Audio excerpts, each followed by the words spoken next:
Good afternoon and welcome to the Cato Institute. I'm Mark Calabria, our Director of Financial Regulation at the Cato Institute, and I want to thank you all for braving what is some... Well, thank you very much, Mark, and thank all of you for coming out here today.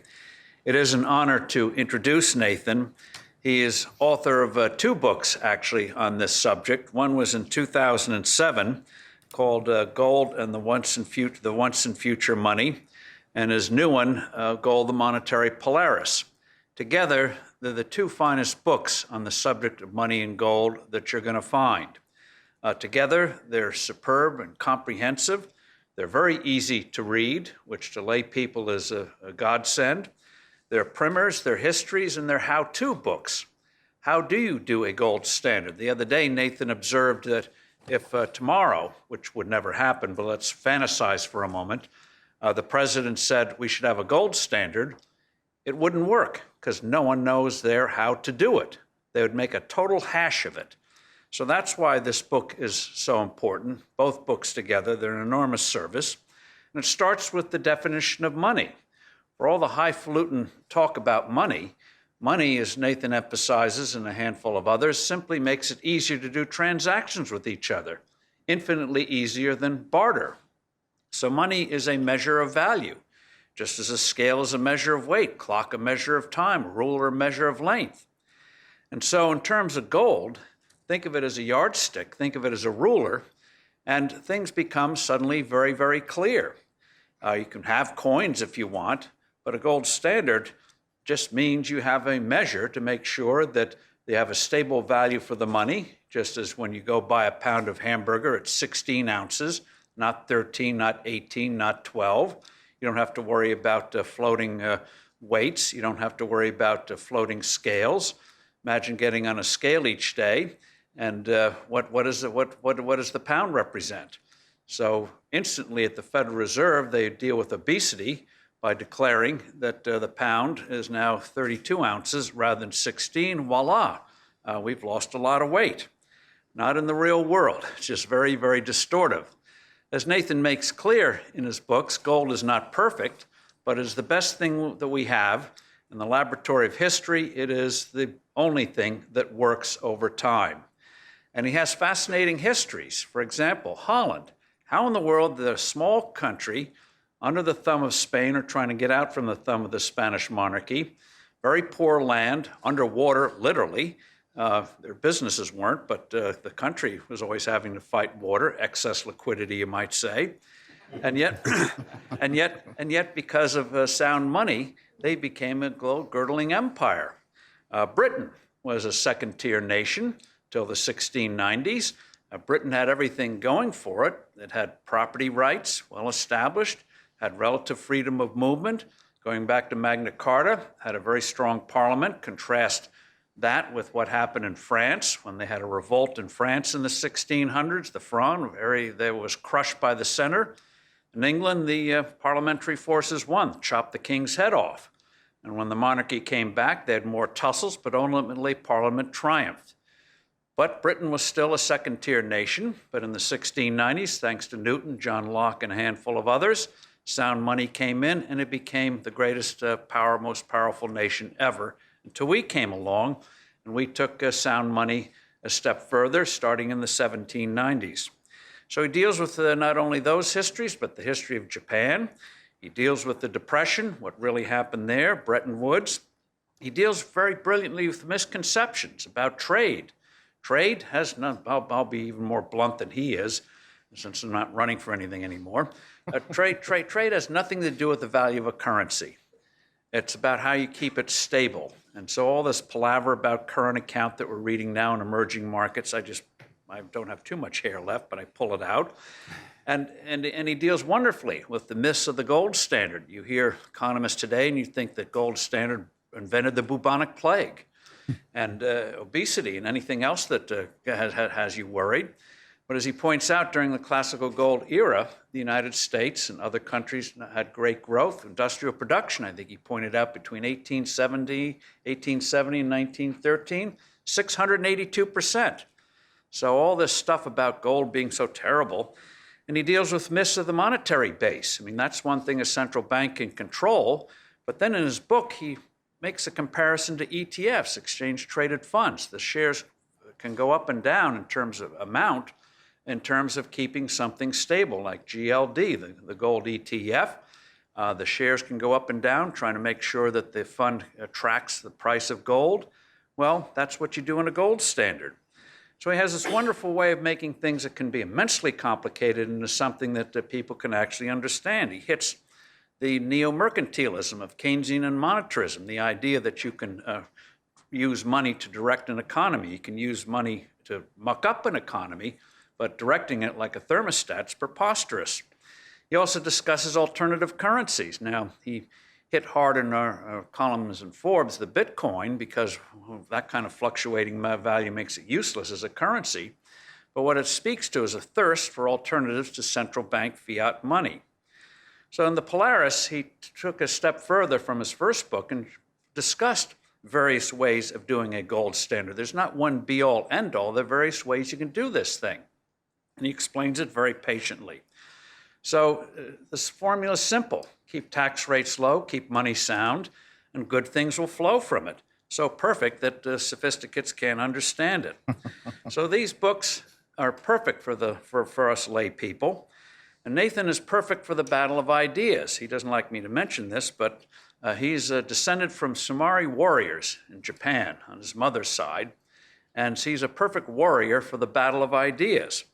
That's why we're proud to have him as a columnist in Forbes.com. And he's a Dartmouth graduate, but thankfully, we were discussing it this morning, he did no graduate work, which means, Larry's an exception here. He got a PhD, but he didn't get corrupted by the prevailing wisdom. He created his own wisdom. You'll hear from him shortly. But like Adam Smith and others, it takes an outsider like Nathan to see the truth of things, not get corrupted by prevailing false orthodoxies. So Nathan is a good man, great scholar, done a great book, 2 great books, great service for the nation and ultimately the world. So enough of my palaver. Let's get to the gold standard of good scholarship. Nathan, thank you. Thank you.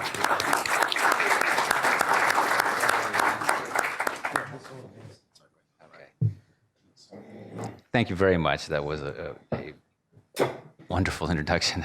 I hope something like that happens to me again sometime in my lifetime because it was so exceptional. Well,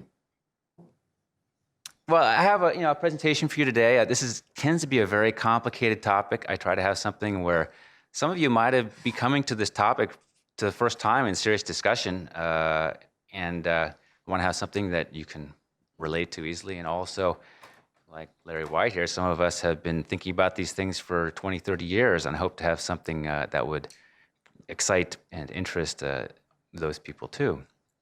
I'm from Cato Capital Management, LLC. That's my day job, an asset manager. I also have a website, newworldeconomics.com. So I like pictures. I think pictures can serve a role in this kind of debate that words, sometimes you get too many words and they're really complicated. This is my picture of the brief history of the dollar. It actually dates from far before the United States to a silver coin made in Germany in 1518. Roughly 29 grams of silver, exactly the same as the silver coins from the 1920s or the 1890s as we have there. Those are some 16th century Austrian thaler coins on the left and the US silver dollar on the right. This is the bimetallic era. Silver and gold were basically interchangeable, so I basically consider this a gold standard system. People at the time did too. And so you can see that the value of the dollar didn't change for about 400 years. And then there was one-time devaluation in 1933. That's Roosevelt in the Great Depression. And then we have in 1971, the transition to the floating currency era. And that's that little squiggle on the right. So, the idea of a gold-linked dollar is a very old and very long tradition. And we should really know more about this than we do. That big crevasse in the middle is my representation of the hyperinflation of the 1780s, just before the United States was founded in 1789. So this is the same chart, the U.S. portion of the chart, 1789 to 1971. The United States had a gold standard system, gold standard policy for the US dollar. 182 years. During those 182 years, it became the most successful country in the world. And we don't really think about this very much. I think we should. 1971, that's that floating currency era. We think this is normal. In US history, it's rather abnormal.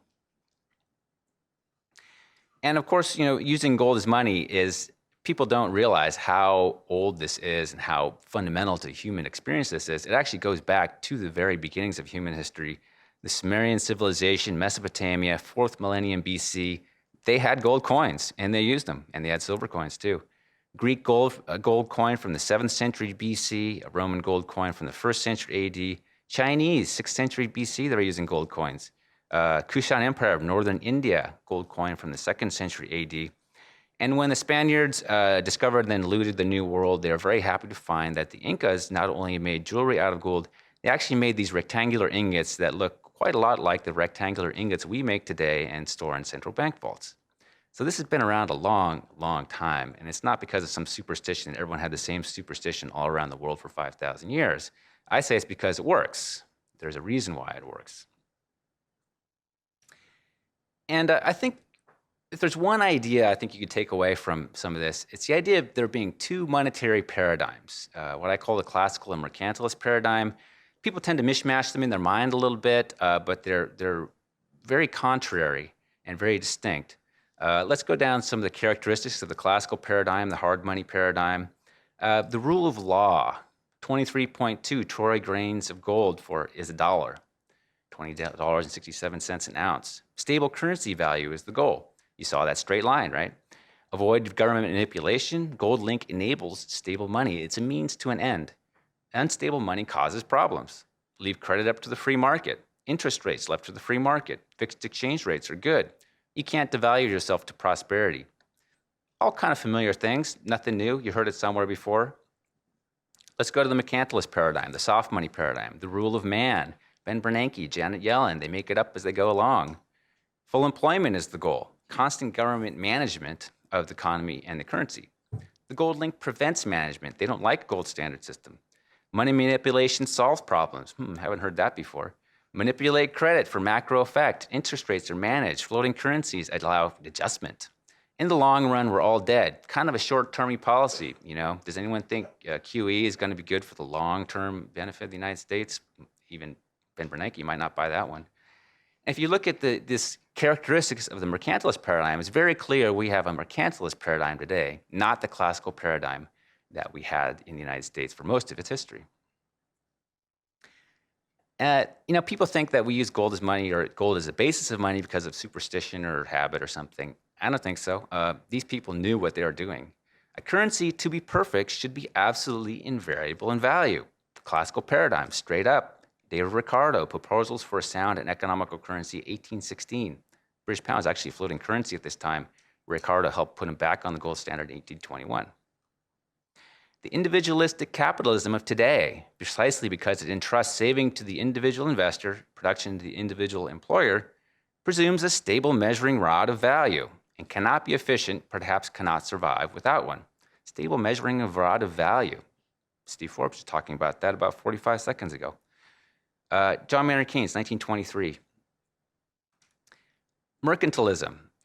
If money can be made of paper, a statesman, Ben Bernanke, has it in his power to increase or diminish the extent of credit in paper, money in circulation, by various expedients which greatly influence the rate of interest.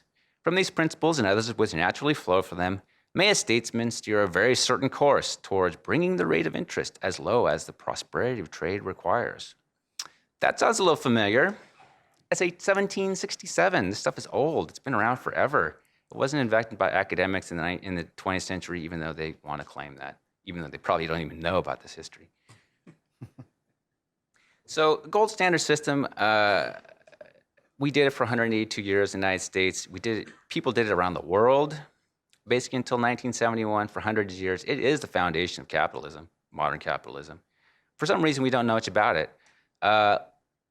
You hear lots of silly things. It does not depend on the quantity of gold available. It's not about mining supply. It's not about the number of bars in a vault somewhere. It's a value link, $20.67 per ounce of gold, or 23.2 troy grains per dollar. does not cause an inflexible money supply, does not create balanced trade, does not prevent government budget deficits. They've had those before 1971. Does not disallow fractional reserve banking, does not disallow central banking or a lender of last resort. These are 19th century innovations. If it happened during the gold standard period in the United States before 1971, then obviously it was possible with a gold standard system. Seems kind of obvious to me. A gold standard system produces money that is stable in value. That's what it does. So we don't have to hypothesize about this. We have quite a lot of history. This is government bond yields in Britain, 1821 to 1914. Britain returned to the gold standard after the Napoleonic Wars period, floating currency, in 1821 and 1914, World War I. Nearly a century. These are console bonds. It's not a 10-year bond. It's not a 30-year bond. This actually is an infinite maturity government bond. The average yield on the infinite maturity government bond for that 100-year period was 3.15%. Pretty low. This is, one of the premier measures of monetary and macroeconomic stability. And not only was this very low, but it's incredibly stable. That century, the yield varied slightly within roughly 100 basis point range. This is so close to perfection, it's difficult to think of any possible criticism. This is the gold standard in action for 100 years. This is what capitalism used to look like. It's what it's supposed to look like. This is what it looks like today. This is a catastrophe. This is chaos. If you showed a British person from the 19th century what we put up with today, they would have said, "You're nuts," and they would be right. We just don't think about it very much. So gold is, stable measure of value, the monetary Polaris. We might expect this to be reflected in commodity prices. Here's 400 years of commodity prices in Britain related to ounces of gold.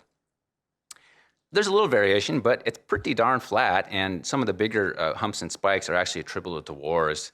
World War I's that big spike in 1914. It's not supposed to be, sort of ruler flat. If gold was this sort of stable measure of value, as people claimed and hoped, I would say that you would expect results something like this. So I think this is actually a very extraordinary result as well. The gold standard era is a time of fixed exchange rates. We think that floating currencies are some sort of natural phenomenon. They're not. They appeared in 1971. Before then, if you have one currency linked to gold, you have another currency linked to gold, and they just naturally have a fixed exchange rate with each other. Japanese yen, 360 yen per dollar, year after year after year. Bretton Woods system, 1971, everything kind of blows up, and we have this endless chaos. We don't know what the yen dollar rate is going to be a week from now or a month from now. Kind of makes business difficult. This is per capita GDP. Of course, GDP statistics from the 19th century are highly hypothetical, but we do our best. How many per capita GDP in terms of ounces of gold? And of course, until 1971, ounces of gold and dollars were pretty much the same thing. And we see, a enormous steady growth rate. Is actually roughly a 3% growth trend represented parabolically. And, in that 182-year period, there are some major setbacks: Civil War, Great Depression, World War II. There are some tough times in there. But pretty soon, after a relatively short time, this was making new highs. The average American was getting wealthier year after year, generation after generation. And that's how the United States became from kind of this experiment in constitutional government to the world economic superpower. That's it, represented right there.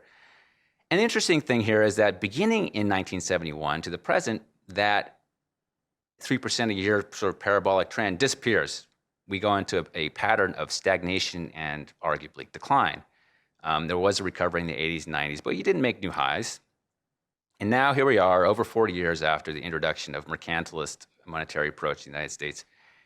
And by this measure, we're actually, it's quite horrible where we are. We're back to basically a 1920s level. And it's difficult to imagine that the average American today might be actually no better off than the average American in the 1920s. But maybe you should consider that possibility. So is this reflected anywhere else? This is the median full-time male income in so-called CPI-adjusted $2,010 straight out of the government. from 1955 to 2010. Once again, during the gold standard era before 1971, we have this steady improvement in how much the average full-time male was paid. Guy shows up for work, puts in his 8 hours, gets paid more and more every year. And they had hard times in the 50s and 60s. There were recessions in the 60s. Entire generation of young people decided they were going to drop out and smoke pot.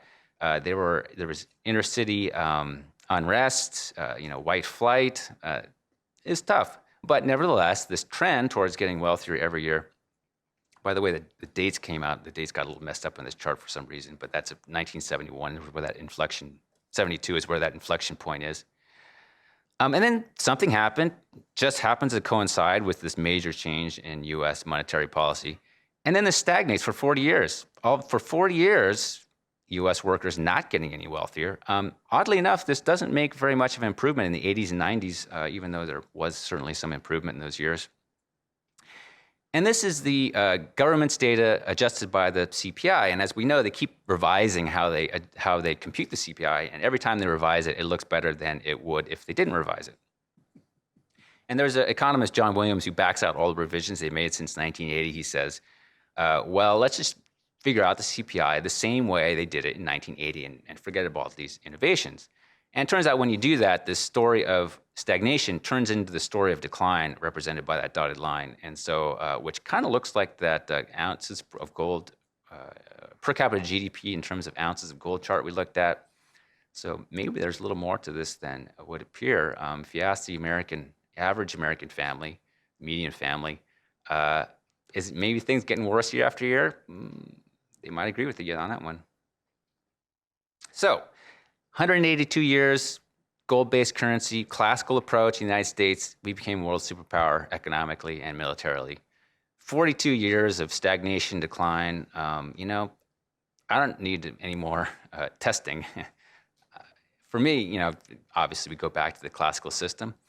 Not a very popular idea in the United States today, oddly enough. But it's an idea that is other people in the world actually kind of agree with.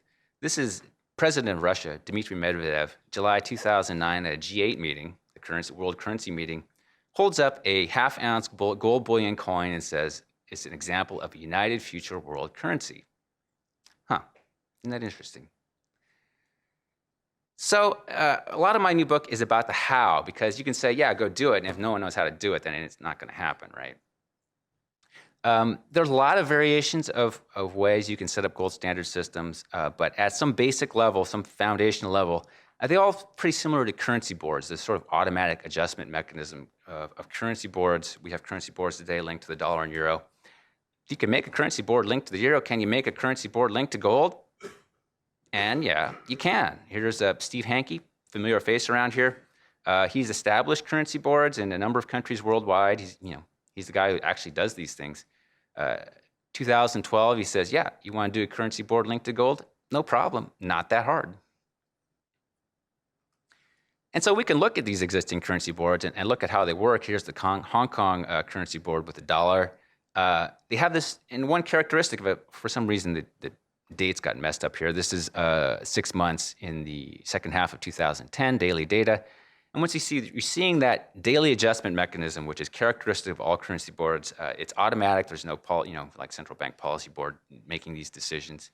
This is sort of the core element of a currency board system and also all properly functioning gold standard systems.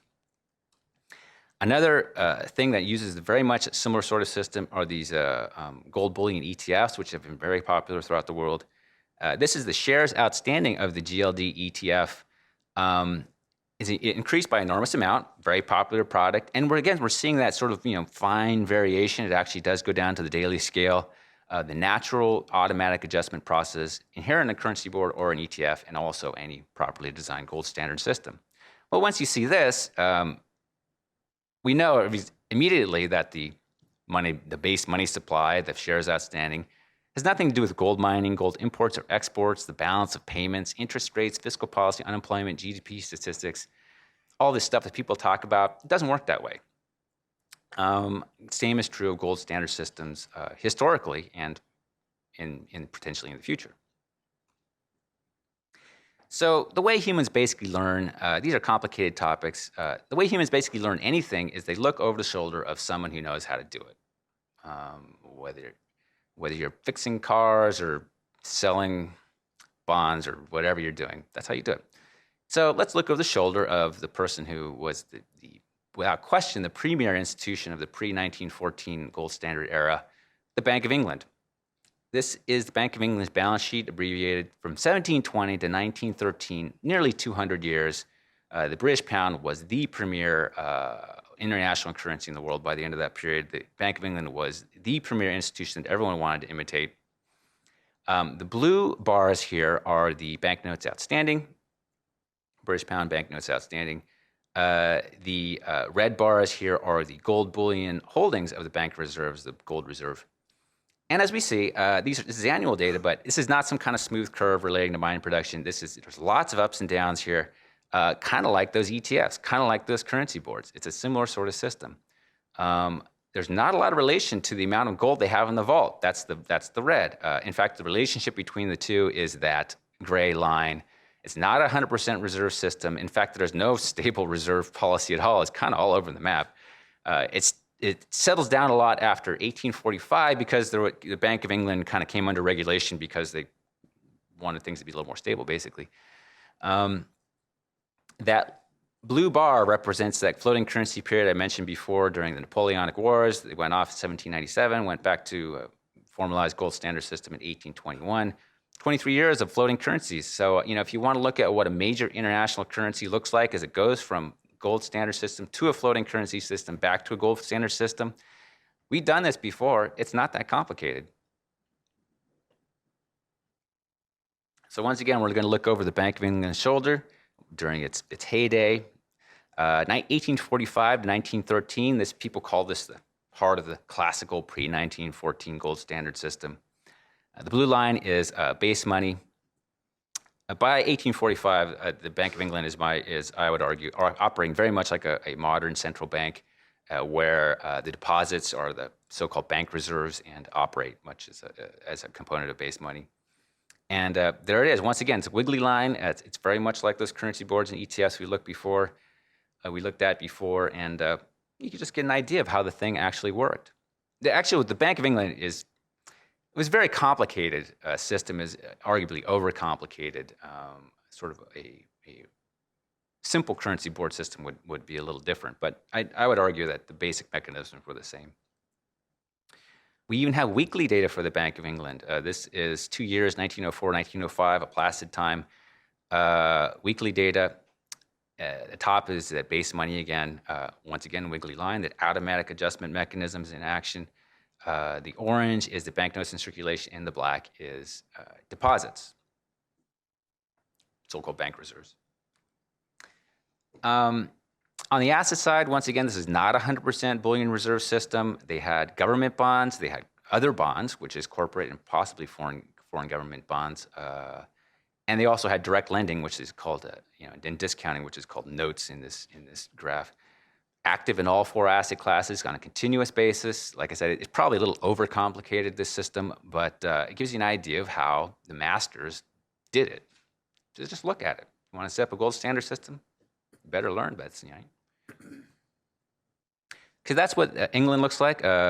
Here we have the United States. The United States took a completely different approach. The Bank of England had basically a currency monopoly. They were the only issuer. In the United States, as Larry White has written books about, we had a free banking system. There was no sort of main central bank. The U.S. Treasury did not issue banknotes. We had over 1,000 banks issuing their own banknotes, all standardized dollar unit banknotes, like the Slaughter coins. The pink bars here represent the total banknotes outstanding out of all those 1,000-plus issuing banks. Once again, a wiggly line. It kind of goes up and down a lot. The green shows the bullion held in reserve by those independently operating banks in aggregate. Not a 100% reserve system. In fact, the average reserve holding is only about 20%. After 1880, we have sort of like a quasi-government free banking system, national bank system. We have a lot of U.S. Treasury issued gold certificates in circulation. Same story. Pink shows the total base money. Green shows the bullion reserves of the total system. And so now we have some information. We know that in 1775, the total money in existence in the United States was roughly $12 million, mostly in the form of gold and silver, foreign coins. 125 years later, 1900, there's $1,954 million of base money, an increase of 163 times. People say, oh, gold standard system can't expand to accommodate an expanding economy. Well, 163 times bigger, I think that's expansion. The U.S. economy did expand during that time with the gold standard system. In fact, it was the most successful economy of that time. The amount of gold in the world due to mining production increased by about 3.4 times during this period. So, 3.4 is not the same as 163. The amount of money in the dollar-based money system was not related to gold mining. Here is the above-ground world gold supply. We don't really consume gold. Every year we dig a little more out of the ground, and it just kind of stacks up over time in vaults and in form of jewelry and so forth. It's a growth rate of about 2% a year, and over many, many years, decades, it actually adds up to quite a lot. This is a smooth curve, the smooth curve of mining production. And it's good just to kind of see what it looks like, I think. How much gold is there in the world? This is annual production as represented by the growth rate of the total above-ground world gold supply. Once again, it averages about 2%, just like you hear.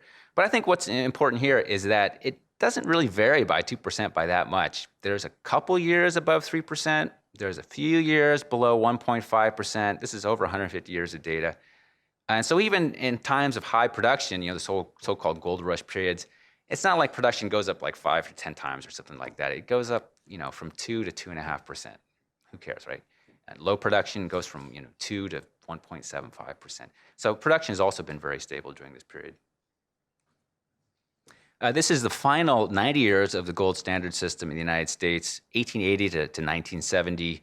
Once again, as one would expect, during that period, we have an enormous expansion of the monetary base in general. 53 times in terms of ounces of gold, taking into account the 1933 devaluation. Mining supply increased the amount of gold in the world by 6.5 times during this period. Once again, 53, 6.5, no relation. The gold reserves of the system varied all over the place, as low as 15%, actually was over 100% for a few years during World War II. And so that's what it looked like. That's what a real gold standard system looks like in practice. United States, 90-year period. Something is not working here. Not moving. Okay. Now, okay. Another thing I want to, kind of dispel with is this idea that you hear from sometimes, even from academics who are supposed to be kind of sophisticated, that in the gold standard system, trade imbalances would be matched with gold flows or something like that. This is Britain, 1850, 1913. Current account balance in blue, net gold exports in orange, no relation. It's bogus. Doesn't work that way. Okay. Okay. Another similar topic you hear is that a gold standard system creates balanced trade. These are current account balances as a percentage of GDP, 1870 to 1913 for a number of countries. This is not balanced trade, so-called balanced trade. We have these funny terminology, it's actually mercantilist terminology. The balance of payments imbalances is actually a funny, strange word for international capital flow. And this is an era of globalization. There are a lot of international capital flows, mostly from the developed Europe to the emerging markets. There's an enormous amount of expansion in Latin America and Asia, Africa at this time. So obviously this, balanced trade stuff is not true. This is the same data, just bringing it up to the present. That gold standard pre-1913 gold standard period actually was a degree of capital, globalization of capital, that was unmatched until the last 10 years. So you don't usually take the, claim balanced trade for the most imbalanced period of the last 200 years, but people do that anyway.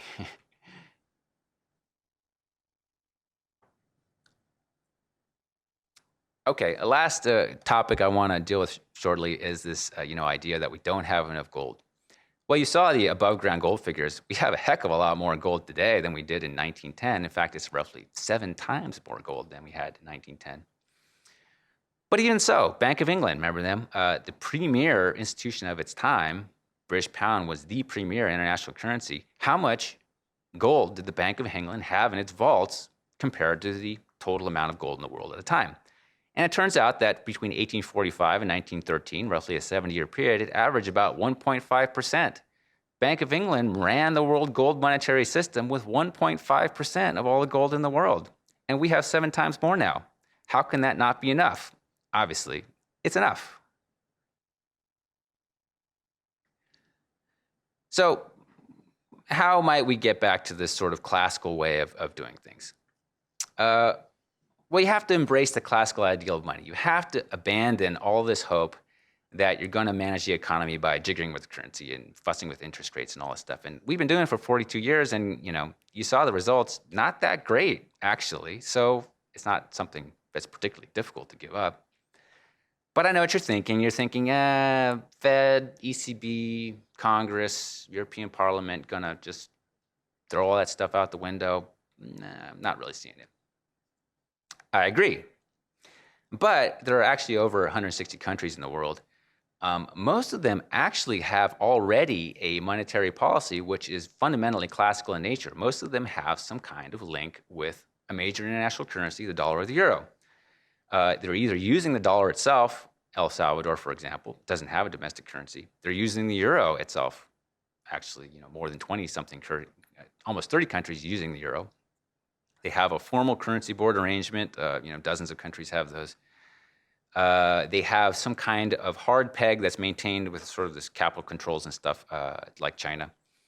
Or they have a loose a peg where they sort of officially have a floating, sort of freely floating currency, but in practice it stays in a pretty well-defined trading band. And if it goes out of the trading band, then everyone gets, uppity and they do something to get back in.